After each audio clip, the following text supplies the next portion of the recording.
In this episode, we share probably our very best encounter and our very worst encounter with local people since we have been cruising. You and me, we're family.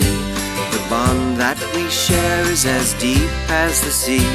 No matter how rough things may come to be, you and me, we're family. Sing ho. So we did an awesome trip out this morning to see the whale. We didn't actually get too close to it, we didn't actually see it, but we actually got a drone high in the air and spot it. And we did see some fantastic breaching as well. I think the only thing that spoiled us was coming back in. We saw there was a pod of dolphins, and we stopped the engine and the kids got in the water, and we just started drifting down into the channel. I heard these like strange noises, like kind of like that, and we realised that it was the whales. We could hear the whales singing. And then this group of about 10 jet skis turned up and started circling the pod of dolphins.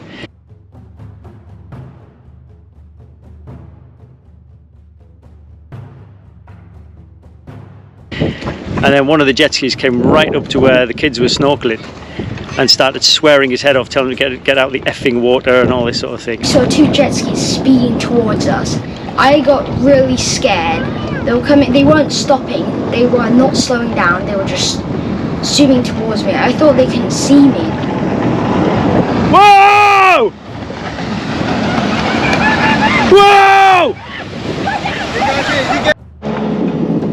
And when the jet ski was coming up to us, he went this close to us and he zoomed in, and I thought he was going to hit my mum. He didn't even stop until I pointed her out and started screaming, and even then he was just horrible. But I just swam to the dinghy and I got on.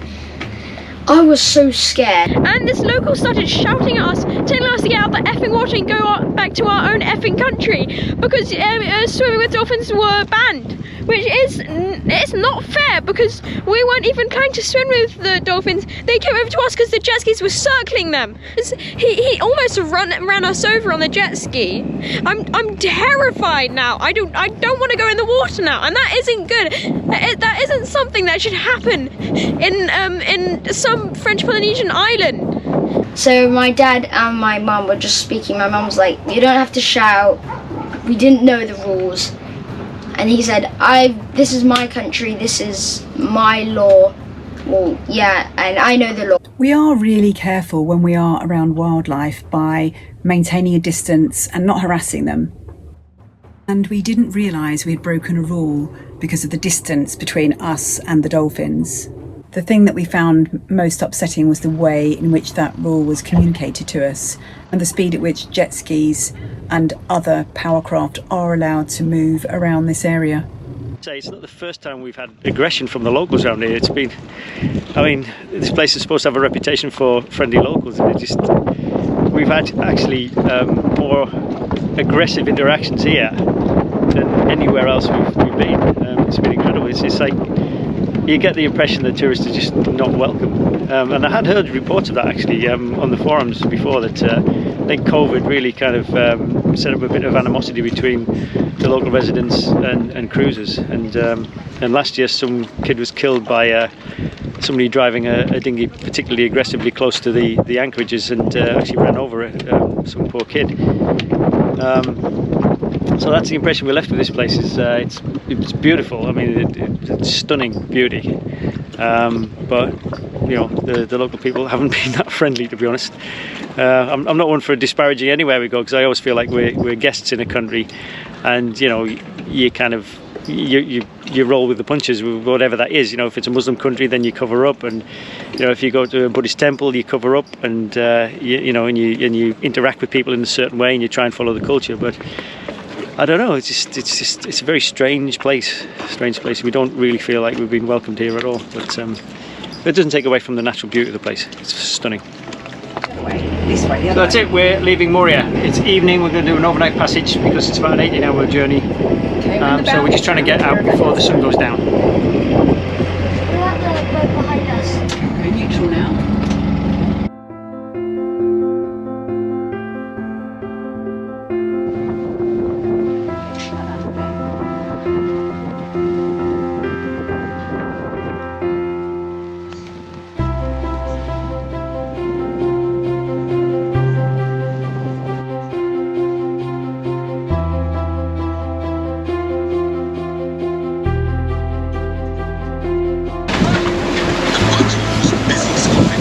You been on watch? Okay, I'm on the morning watch again. So I was on from up until 1 o'clock, then Darry came on for an hour, and then Woody did his 3 hours, and then Ewan came on for an hour. So today my watch went pretty good. I started at 5 and then I went to 6 o'clock. And so why did I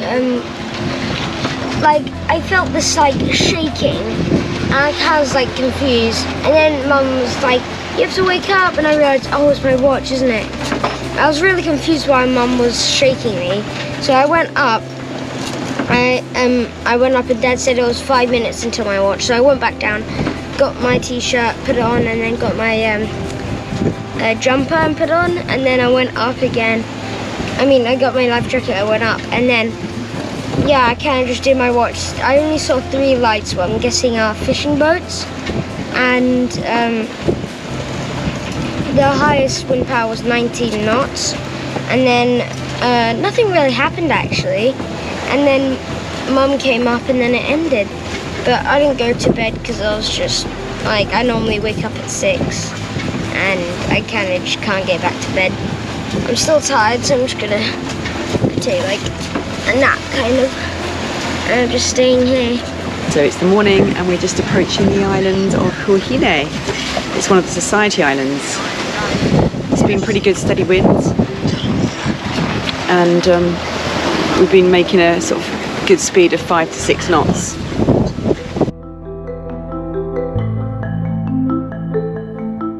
There's some real beautiful islands, these Society Islands. They're quite mountainous, and you know, if you didn't have the barrier reef around the outside, you'd be really exposed. So it's great that you can go in through these passes, and once you get in there, it's really nice and calm. So you're not looking for kind of necessarily sheltered anchorages so much, but just getting in behind the reef. But yeah, it's good overnight in that one, really easy. And we're just going round to the north west pass, which is the easiest, and there's the little village there. Going to go meet our friends and find some nice beaches, hopefully. Yeah, how's your watch going? My watch went quite well. It was not that eventful, but I quite like the night watches. Basically, I did from 1 to 2.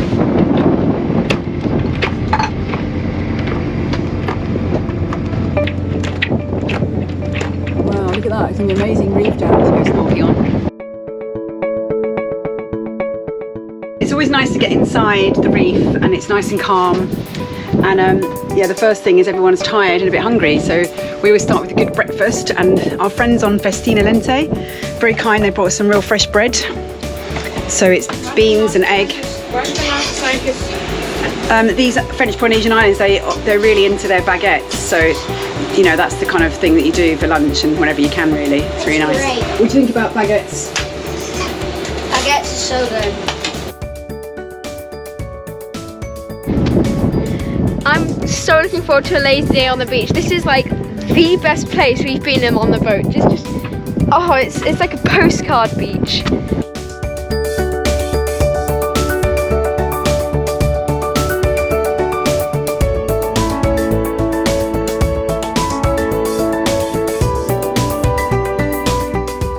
Yeah, so you find these spots sometimes, like this place in Huahine on this mooring board, and you know, just below us there's a family of eagle rays.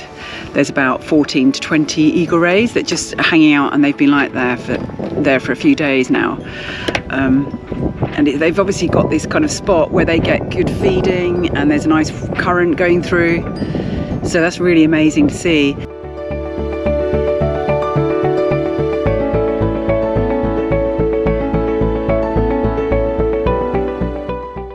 So we just went snorkeling off the back of the boat, and there's just this whole school of eagle rays just kind of gently swimming around. It's beautiful. And just over the other side of the bay there's a dive spot, and we went to go and snorkel it, and that is also a real gem because it's not really very deep at all. The water's really clear. There is quite a nice strong current, but that brings good sort of marine life. And it's just like an aquarium. The colours of the fish are so beautiful.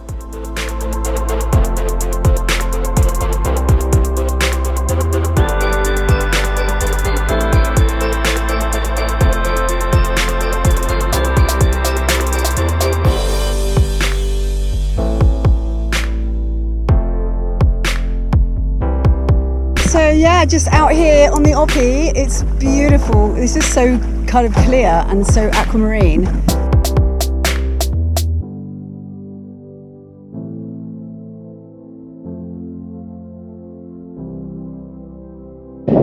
I don't know whether this camera quite catches it really, but Darroch's out there in that turquoise, in that blue of blue of blue on the Optimist. He's out there kind of looking for manta rays and just sailing out there just inside the reef. It's really, the colours are absolutely amazing here. I think that's one of the things I'd say about the Society Islands is the colour of the water is fabulous.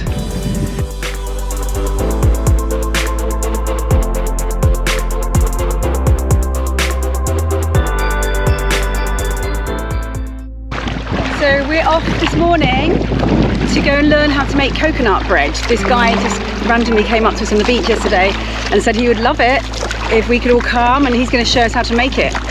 He wants, I think, the husbands to grate the coconut or something and the kids to knead the dough. It should be fun. And I kind of feel like somebody, I don't know, like Christopher Columbus coming to shore and like discovering uncharted territory, but definitely this is some nice uncharted territory because it's really beautiful. Do you think Christopher Columbus didn't want to get his feet wet? Christopher Columbus doesn't want to get his feet wet. It's just because I'm wearing my new trainers, so I can't really get them wet. They're not trainers. They're not your new trainers, they're your old Crocs that you won't get rid of.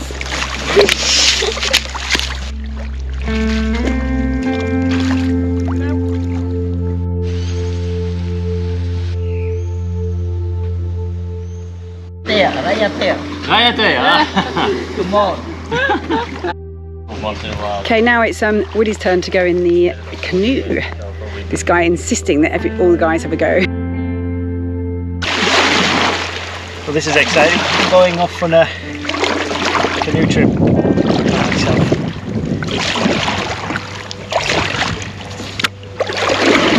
Quite difficult to manoeuvre these things. They're great on a straight line, but turning is a bit more tricky. So this is a traditional canoe with the outrigger. I'm not quite sure why they've only got one outrigger and not two on either side. I think maybe this is the side they used to pull up the fishing nets on.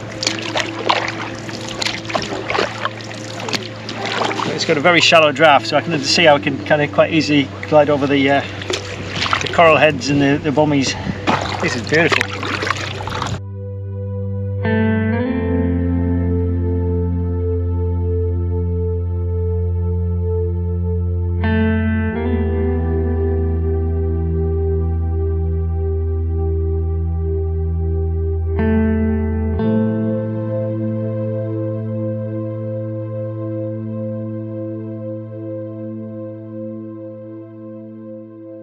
So there was this hermit crab that I saw, and I picked it up and I walked over here with it. I was like looking at it, and I was like stroking it, and it was like biting me, but it was tickling.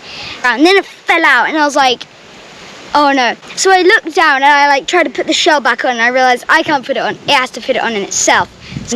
So then I put it on the floor, the hermit crab and the shell, and it climbed inside. But like, you've never seen a hermit crab without its shell, and it was so cool.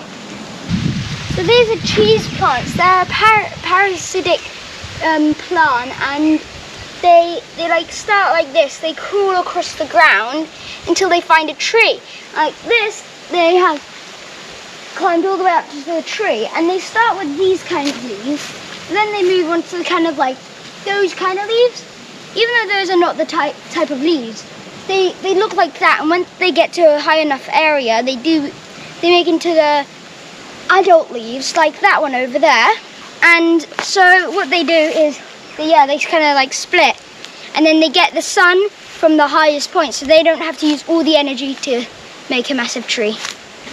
And the reason why they're called cheese plants is because they always have holes in them. Oh wait, I think you do it easily. So I'm just opening a coconut, and this is what the guy uses here. And all it is a piece of sharpened rebar, and actually it's quite effective. It's a bit dangerous though for my, like, I don't know, I just feel like it's a bit dangerous, like hitting something against a piece of rebar. Can't do that. With your face like right here.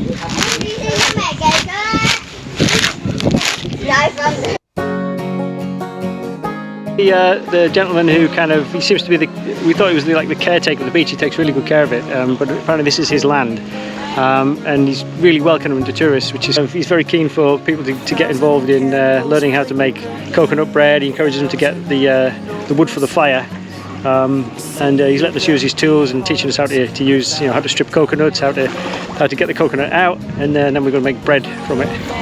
But it's a fascinating beach. It's kind of like it's an entire classroom on a beach. So come, my friends, it's time that you rose. Your voices may be silent, but we hear you all the same. Your words are in the sunlight and the tapping of the rain. It waters all the seeds asleep within the ground below. So come, my friends, it's time that you arose. Yeah. Oh wow.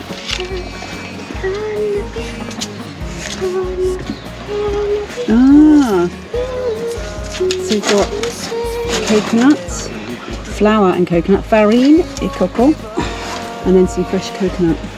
Oh, he's got self-raising. So this, and then cocoa milk, Yeah, I think so, yeah. cocoa water.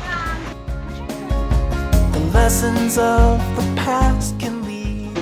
Right, he's not measuring it. I love this type of cooking.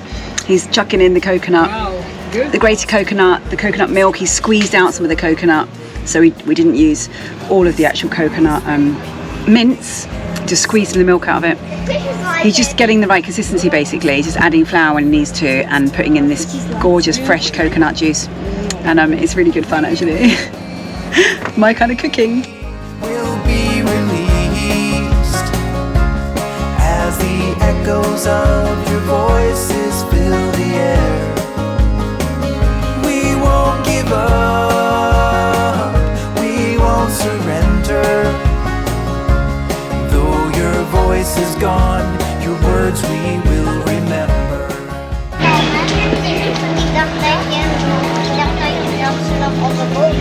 There's a drop of rum. It'll be fine. Wil je een slokje drinken uit de kokosnoot? Uit dat gaatje? Right back. Zo! Nice. Good.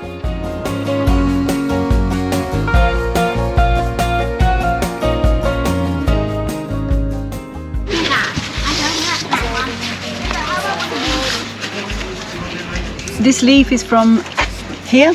Yeah. Naked forest shouts and shivers at the gusts. The branches of the tree of life will bend but never break. So come, my friends, it's time that you awake. We will be free, we'll be released as the echoes of your voices fill the air. We won't give up, we won't surrender. Though your voice is gone. So you can literally throw away the and it'll be good. Oh, you can definitely smell the coconut. Darroch, coconut bread is ready.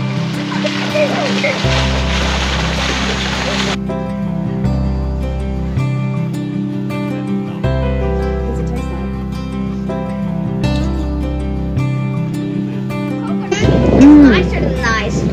Nicer than nice. Nicer than nice. It's delicious. Yeah. That is so delicious. I think it's really good. It's it's the best bread I've ever tasted. Best bread ever. It's like a cross between a scone and a coconut macaroon. Really sweet, no sugar in it. Nice. Delicious, Harry? So we have come to the beach to have a little barbecue and fire. The guy who helped us make taught us how to make the coconut bread said that we could come here and it would be no problem to have a little fire by his hut. So we're doing that with our friends on Festa de Lente, and the kids just going wild again, and it's just so peaceful here. this place, there's hardly any wind. It is one of the most peaceful places that we've seen and been in these society islands. It's beautiful. You get lonely after a while when you don't have any friends. It's like when you meet kids, you group up, you try to avoid going separate ways.